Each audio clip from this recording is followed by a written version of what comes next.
नमस्कार, आप देख रहे हैं यूपी टीवी 7। यूक्रेन में फंसे भारतीयों को सकुशल निकालने के लिए सरकार ने ऑपरेशन गंगा की शुरुआत की है। ऐसे में कानपुर के कलेक्ट्रेट में बनाए गए यूक्रेन कंट्रोल रूम में परिजनों के लगातार फोन आ रहे हैं। फोन करने वाले परिजन अपने बच्चों को बचाने की गुहार लगा रहे हैं।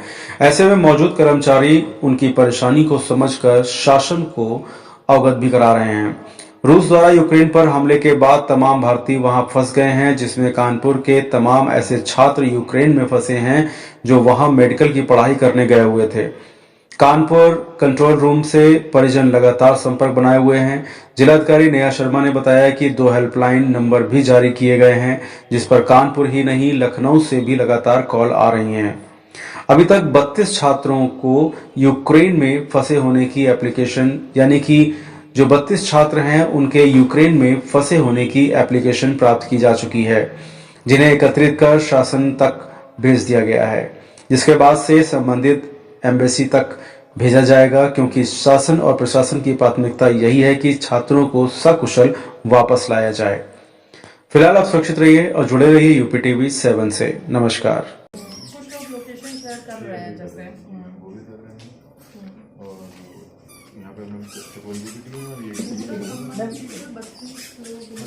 अपने लोगों के वहाँ पे गूगल शीट भी अपडेट हो मैम रही है। गूगल शीट में 2 इन्फॉर्मेशन है, जहाँ पे आप पोस्ट कर रहे हैं उसका एड्रेस करंट लोकेशन कराते हैं, तो वो दोनों जो लोगों की है वो फीड कर देते हैं। अदरवाइज कॉल कराने की भी लेने की कोशिश करते हैं, तो कुछ पेरेंट्स बताते हैं हमें नहीं पता है। कॉल वगैरह एक बार तो हम पूनम में सभी लोगों को 32 के 32 लोग कर लिए हैं और अब हमारे पास में जो रिकॉर्ड है 55 लोगों को पता है और 3 एप्लीकेशन हमारे पास है। एक तो ये अच्छा एप्लीकेशन दी हुई है। जिलाधिकारी। So your sister or brother who's My brother, my younger brother. he is studying in Ukraine. Yes, in 6th year. And his friend is in 1st year. He is also. So you were getting calls from him. Yes, Are we you able to speak Right. to- In voice level, we are not in contact. But they are sending some. In text level, we are in contact. And when was the last? In the today's morning, we got the text, and they are getting registered there in the Mania border. So they can. अच्छा जवाब आया था। When I talked to him, he said more than 10,000 people are there. Stuck there. तो क्या नाम है आपका? मेरा नाम उदयवीर सिंह है। जी कहाँ पर आप आएंगे? मैं यहाँ डीएम ऑफिस में आया हूँ इस वक्त। डीएम ऑफिस आया हूँ। यूक्रेन में जब कौन फंसा था क्या? मेरा भाई जो यूक्रेन में फंसा है उसका नाम अभयवीर सिंह है एंड उसका फ्रेंड भी है विवेक गुप्ता। किस तरह का शिकायत करने आए क्या? यहाँ हम बहुत दिक्कत टेंशन में है, कोई कांटेक्ट नहीं बन पा रहा है सही से, और जब वहाँ पे जितना सेलुलर नेटवर्क का कांटेक्ट है उतनी ही व्हाट्सएप से बात हो पा रही है, मेन कांटेक्ट नहीं हो पा रहा है। तो अभी right now the situation is they are in Romania border and they are entered in the water or outside the water, we don't know, and hoping for the best they reach to us and safe and sound.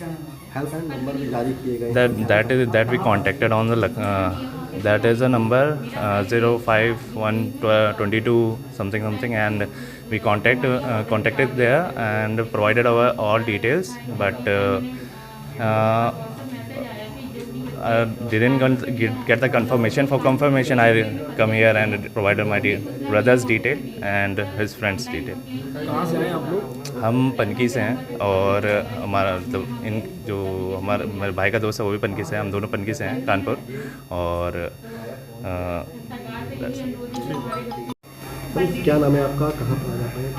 मैं पद्मिनी गुप्ता पनकी से हूँ। मेरा भाई विवेक गुप्ता है जो Ukraine में फंसा हुआ है, फर्स्ट ईयर स्टूडेंट है, और मैं इस समय डीएम ऑफिस में आई हुई हूँ कंट्रोल रूम में अपने भाई की एप्लीकेशन देने के लिए।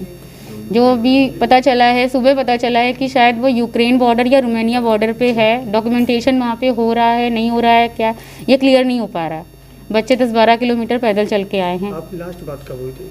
मेरी कल 1:30 बजे लास्ट बात हुई है, लेकिन मेरी बहन बता रही है कि उसकी सुबह सुबह बात हुई है शायद 7 बजे, तो वो बता रही है कि वो रोमानिया बॉर्डर पे है। हेल्पलाइन नंबर जारी किए गए, कितना संतुष्ट है?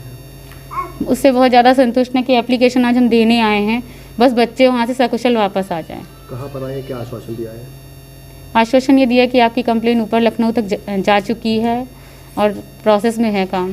क्या अपील करते हैं सरकार से? सरकार से यही अपील है कि हमारे बच्चों को जल्द से जल्द वापस लाया जाए।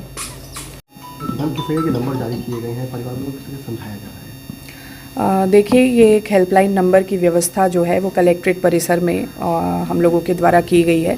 ख़ास तौर पे जो यूक्रेन में फंसे हुए छात्रों के कई पैनिक कॉल्स CUG नंबर्स पे भी प्राप्त हो रहे थे उनके पेरेंट्स के, तो इस व्यवस्था को लागू किया गया है कि एक नंबर जो है, बल्कि यहाँ पे एक नंबर लैंडलाइन है, एक मोबाइल नंबर भी है कि व्हाट्सएप के ज़रिए या लोकेशन कोई शेयर करना चाहता है, वो सारी इन्फॉर्मेशन एकत्रित की जा रही है। अभी जैसा कि आपने देखा कि यहाँ पर एक फैमिली भी यहाँ उपस्थित है, उन्होंने भी जानकारी जो दी है, पासपोर्ट नंबर, वो कहाँ पर छात्र हैं, कहाँ अभी मूव कर रहे हैं, इसके बारे में उन लोगों की जानकारी एकत्रित करके हम लोग इसे शासन में भेज रहे हैं। शासन से ये पूरी जानकारी जो है मिनिस्ट्री ऑफ एक्सटर्नल अफेयर्स में और संबंधित एम्बेसी को भेजी जा रही है। मैम, किस तरह से कॉल आ रही परिवार वालों को, किस तरह से मैनेज किया जा रहा है, समझाया जा रहा है? देखिए, सभी परिवार के लोगों को ये बात अच्छी तरह से समझाई जा रही है कि पूरी तरह से शासन प्रशासन जो है वो इसमें प्रतिबद्ध है कि उनकी सुरक्षा के साथ में स्टूडेंट्स की वापसी हो जाए। और जैसा कि जनपद कानपुर नगर से भी काफ़ी नंबर्स में यहाँ से स्टूडेंट्स हैं, 32 स्टूडेंट्स बताए गए जो अभी तक हमारे पास में सूचना है, और ख़ास तौर पे मेडिकल छात्र छात्राएं हैं। तो सभी को ये एक बात बताई जा रही है कि बहुत ही सुरक्षा के भाव से जो भारत सरकार है इसमें कार्रवाई कर रही है।